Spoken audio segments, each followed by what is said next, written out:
ದರ್ಶನ್ ರವರು ಕಾಂಟ್ರವರ್ಸಿಗಳಿಂದ ದೂರ ಉಳಿಲಿಕ್ಕೆ ಇಷ್ಟಪಟ್ಟರು ಕೂಡ ಕಾಂಟ್ರವರ್ಸಿಗಳೇ ದರ್ಶನ್ ರವ್ರನ್ನ ಬಿಡೋದಿಲ್ಲ ಅನ್ಸುತ್ತೆ. ಸದ್ಯ ಮತ್ತೊಂದು ಕಾಂಟ್ರವರ್ಸಿ ಹೇಳೋ ಲಕ್ಷಣಗಳು ಕಾಣಿಸ್ತಾ ಇದ್ದಾವೆ. ಸದ್ಯ ಪವಿತ್ರ ಗೌಡ ಅವರು ಶೇರ್ ಮಾಡಿರೋ ಒಂದು ವಿಡಿಯೋ, ಅದರಲ್ಲಿ ತುಂಬ ಕ್ಲೋಸ್ ಇರೋದು ದರ್ಶನ್ ಜೊತೆಗೆ. ಆ ವಿಡಿಯೋಗಳನ್ನು ನೋಡಿ ವಿಜಯಲಕ್ಷ್ಮಿ ಅವರು ಒಂದು ರಿಯಾಕ್ಟ್ ಮಾಡಿದ್ದಾರೆ ತಮ್ಮ ಒಂದು ಪರ್ಸ್ನಲ್ ಅಕೌಂಟ್ ಮುಖಾಂತರ. ಇನ್ನೊಬ್ಬರ ಗಂಡನ ಪೋಸ್ಟ್ ಮಾಡೋದಕ್ಕಿಂತ ಮುಂಚೆ ಅರ್ಥ ಮಾಡ್ಕೊಳ್ಬೇಕಾಗತ್ತೆ, ನಮಗೂ ಕೂಡ ಒಂದು ಫ್ಯಾಮಿಲಿ ಇದೆ, ನಿಮ್ಮ ವೈಯಕ್ತಿಕ ಅಗತ್ಯಗಳನ್ನು ಈಡೇರಿಸ್ಕೊಳ್ಳೋಕ್ಕೋಸ್ಕರ ಈ ರೀತಿಯ ಫೋಟೋಸ್ಗಳನ್ನು ಶೇರ್ ಮಾಡೋದು ತಪ್ಪು ಅಂತ.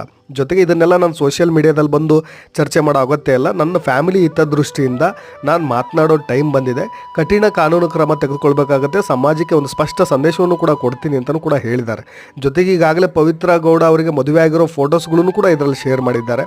ಸದ್ಯ ಇದನ್ನೆಲ್ಲ ನೋಡಿ ಫ್ಯಾನ್ಸ್ಗಳು ಕೂಡ ರಿಯಾಕ್ಟ್ ಮಾಡ್ತಾ ಇದ್ದಾರೆ, ಅದಕ್ಕೆ ಯು ಡೋಂಟ್ ವರಿ, ನಾವು ನಿಮ್ಮ ಜೊತೆಗೆ ಇದ್ದೀವಿ ಅಂತ ಎಲ್ಲ ವಿಜಯಲಕ್ಷ್ಮಿ ಅವ್ರಿಗೆ. ಜೊತೆಗೆ ವಿಜಯಲಕ್ಷ್ಮಿ, ದರ್ಶನ್ ಮತ್ತು ಮಗನ ಫೋಟೋವನ್ನು ಹಾಕಿ ನನ್ನ ಫ್ಯಾಮಿಲಿ ಅನ್ನೋದು ಒಂದು ಆರ್ಟ್ ಸಿಂಬಲ್ ಕೂಡ ಹಾಕಿದ್ದಾರೆ ವಿಜಯಲಕ್ಷ್ಮಿ ಅವರು.